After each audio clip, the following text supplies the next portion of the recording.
Estás escuchando La Carrera de Psicología en podcast, un recorrido completo por cada tema con base científica basado en el programa oficial de la Universidad Europea. Bienvenidos a La Carrera de Psicología en podcast. ¿Cómo estáis? Hoy en Sensación veremos el tema 15. Hoy nos metemos de lleno en la atención dividida. Ya dejamos atrás esa visión más de filtros de la atención selectiva y entramos en esas preguntas que empezaron a surgir con fuerza allá por los 70. ¿De verdad podemos hacer varias cosas a la vez? ¿Qué es lo que nos limita? Y esa pregunta clave, ¿cómo algo que nos cuesta un montón al principio acaba siendo automático? Como pillar el truco a conducir. Exacto. Hoy vamos a explorar precisamente eso, qué caracteriza esta atención dividida, cómo se las ingenian en los laboratorios para estudiarla y, bueno, qué modelos se han propuesto para intentar explicar este lío de atender a varias cosas a la vez. Es un tema, la verdad, fascinante, porque toca nuestra experiencia diaria. Totalmente. Porque todos intentamos hacer 1000 cosas a la vez, ¿no? Entonces, ¿cómo se mide esto científicamente? Me imagino que habrá distintas formas de poner a prueba nuestra capacidad multitarea en el laboratorio. Correcto. Hay varios métodos, sí. Pero si hablamos de medir cuántas cosas podemos hacer simultáneamente, el rey, digamos, es el paradigma de doble tarea. Ah, el clásico. Poner a la gente a hacer 2 cosas a la vez y ver qué pasa. Imagino que a veces te dicen, céntrate en esta, y otras veces intenta hacer las 2 igual de bien, ¿no? Justo eso. Se analiza cuánta interferencia crea una tarea sobre la otra. Esa interferencia nos da una pista de cuánta atención, o bueno, cuántos recursos necesita cada una. Por ejemplo, una tarea podría ser algo tan simple como dar golpecitos repetidos con el dedo en una tecla, lo que llaman tapping. Ajá. Mientras, como tarea secundaria, tienes que repetir en voz alta una frase que escuchas. O imagina tener que decidir si un sonido es bajo, medio o alto. Vale. Y al mismo tiempo, nombrar dibujos de objetos comunes que van apareciendo. Lo curioso es que, aunque las tareas parezcan sencillas por separado, casi siempre se observa alguna interferencia en la tarea principal cuando se hacen juntas. Siempre hay un coste. Exacto. Y esta interferencia no es fija, Depende de cuánto hayas practicado, de lo difícil que sea cada tarea y, muy importante, de si ambas usan los mismos canales, por decirlo así. Claro. 2 tareas visuales, por ejemplo, se estorban mucho más entre sí que una visual y una auditiva. Tiene todo el sentido, vamos. Como intentar leer y ver la tele a la vez es casi imposible. Concentrarse en las 2, digo. Vale, y además de la doble tarea, ¿qué otros métodos se usan? Mencionaste antes que algunos se centran más en la diferencia entre lo automático y lo controlado. Exacto. Ahí entra otro paradigma muy utilizado. La tarea de búsqueda visual. Suena simple. Buscar algo concreto entre muchas otras cosas. Pero tiene sus variantes y nos dice mucho sobre cómo procesamos la información. Como buscar la T roja en una pantalla llena de letras de otros colores y formas. ¿Algo así? Precisamente. Hay una variante llamada búsqueda de memoria, donde primero te hacen memorizar varios objetivos, por ejemplo, 3 letras concretas. ¿Vale? Y luego tienes que buscarlos en una matriz llena de elementos. Esta se ha usado mucho para estudiar cuántas cosas podemos mantener activas en la memoria, en línea con trabajos de Christofferson o Sternberg. Ah, mira. Pero la que más nos interesa para la atención dividida y la automatización es la búsqueda visual propiamente dicha. Aquí solo buscas un objetivo específico, como esa T roja, y tienes que decir lo más rápido posible si está o no está en la pantalla. Investigadores como Neisser o Treisman la usaron muchísimo para ver cómo influyen las características de lo que buscamos y de lo que lo rodea. ¿Y qué cosas se cambian en esos experimentos? Pues se juega con muchas cosas, fíjate. ¿Cómo es el objetivo? Si se distingue por una sola característica como el color, o por una combinación. ¿Cómo son los distractores? Si son muy parecidos o muy diferentes. ¿Cuántos elementos hay en total en la pantalla? Eso lo llaman el tamaño del marco. El marco, vale. Si sabes más o menos dónde va a aparecer el objetivo. Y, por supuesto, cuánta práctica tiene la persona. Y se mide el tiempo, supongo, y los aciertos. Exacto. Eso es lo clave. El tiempo de reacción, cuánto tardas en responder y los errores. Los errores típicos son no ver el objetivo cuando sí estaba. ¿Un despiste? Falso negativo, o decir que estaba cuando no, un falso positivo. Y un hallazgo muy consistente es el efecto del tamaño del marco. Cuantas más cosas hay en la pantalla, más distractores, más tardamos en encontrar el objetivo. Lógico. Esto sugiere algo importante. A veces parece que revisamos los elementos uno por uno, como en serie, una búsqueda serial. Y otras veces, sobre todo si el objetivo es muy distintivo, parece que lo detectamos casi de golpe, procesando todo en paralelo. Este paradigma fue crucial para que gente como Schneider y Schifrin diferenciaran entre procesos automáticos y controlados. Qué interesante, como algo tan simple como buscar una letra revela tanto. Y hablando de procesos que ocurren casi sin darnos cuenta, está el priming, ¿verdad? Esa idea de que ver algo muy brevemente puede influir en lo que hacemos después. Exacto. El priming, o preparación, es fascinante, la verdad.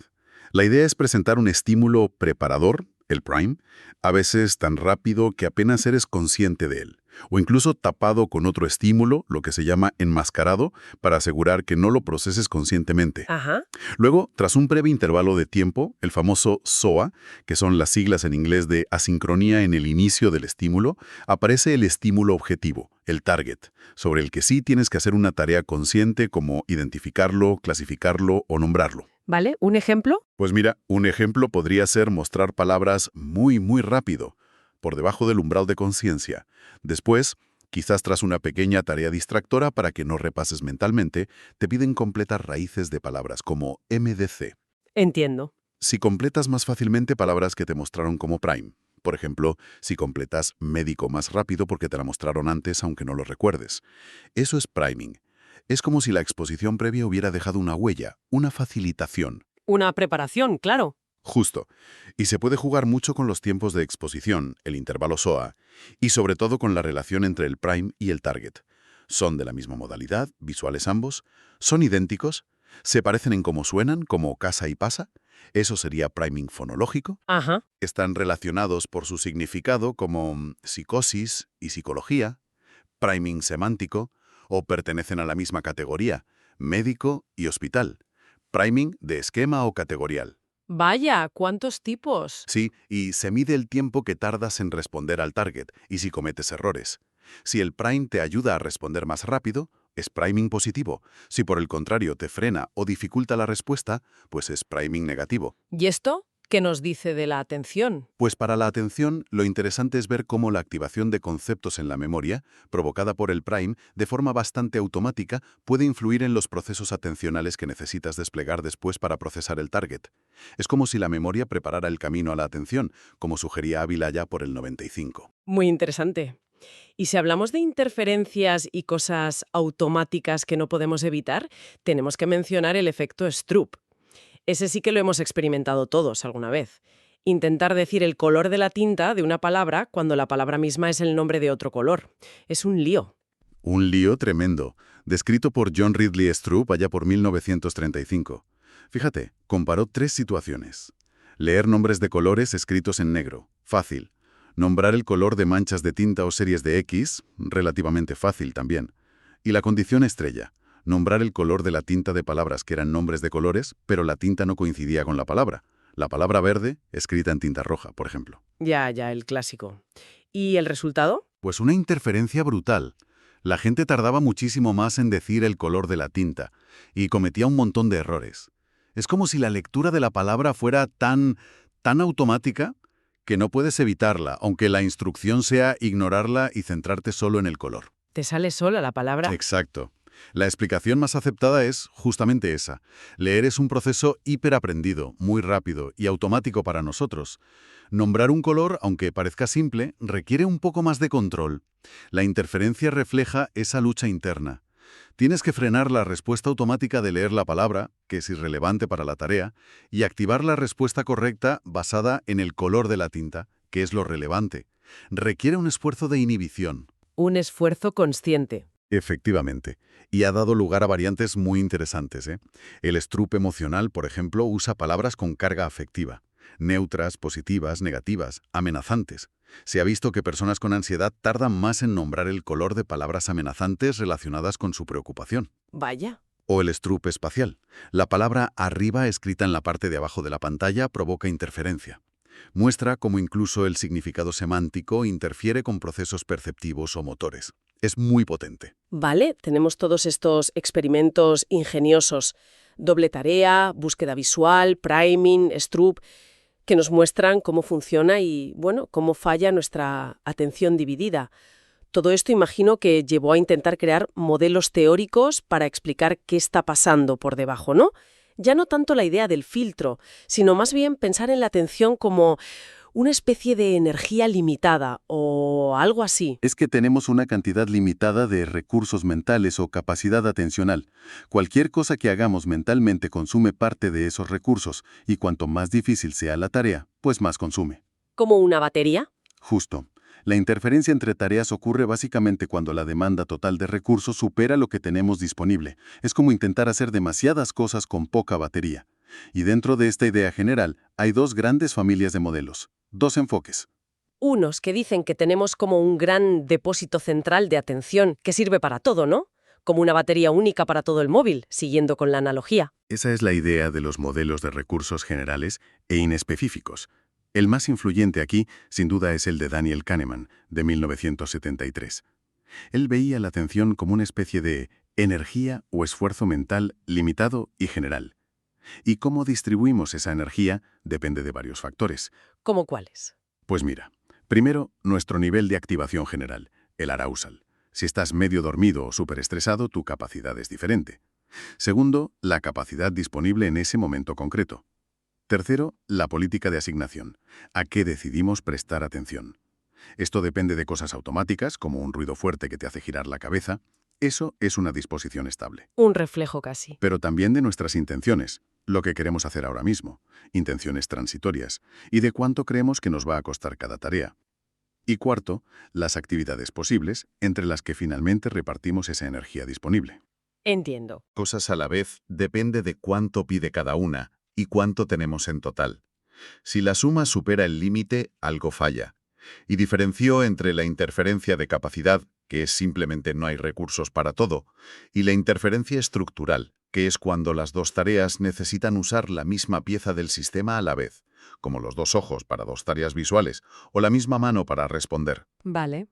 ¿Capacidad o estructura? Exacto. Hay estudios, como uno de Burke y colegas, que apoyan esta idea de un límite central, sobre todo cuando combinas tareas muy distintas. Pero el modelo de Kahneman tiene sus pegas. No explica muy bien cómo con la práctica las tareas parecen necesitar menos recursos y la interferencia disminuye. Claro, la automatización. Eso es.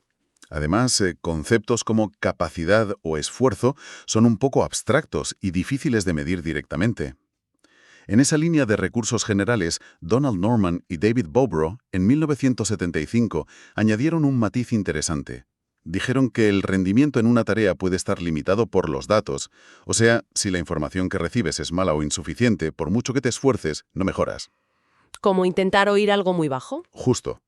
O puede estar limitado por los recursos, que es cuando si la información es buena, tu rendimiento mejora cuanto más atención le dediques, como el estudiar. Ah, vale. Lo bueno es que una misma tarea puede pasar de estar limitada por los recursos a estar limitada por los datos. Por ejemplo, al principio necesitas mucha atención para entender algo, pero una vez lo pillas ya no requiere tanto esfuerzo. Esto da más flexibilidad, pero, bueno, seguía habiendo fenómenos que no encajaban del todo con la idea de una única piscina de recursos. Claro, porque a veces hacemos cosas a la vez que parecen muy distintas y casi no nos interfieren, como, no sé, escuchar música mientras cocinas para algunas personas. Eso choca un poco con la idea de un solo depósito, ¿no? Exactamente. Esa es la crítica que llevó a los modelos de recursos múltiples y específicos. Experimentos como los de Alport y colaboradores o los de Schaffer mostraron que se podían hacer simultáneamente tareas bastante complejas con muy poca interferencia. Tareas complejas, ¿como cuáles? Pues, por ejemplo, seguir un mensaje auditivo en un oído mientras se repita en voz alta otro mensaje presentado en el otro oído. O incluso tocar el piano leyendo una partitura mientras se repite un texto escuchado.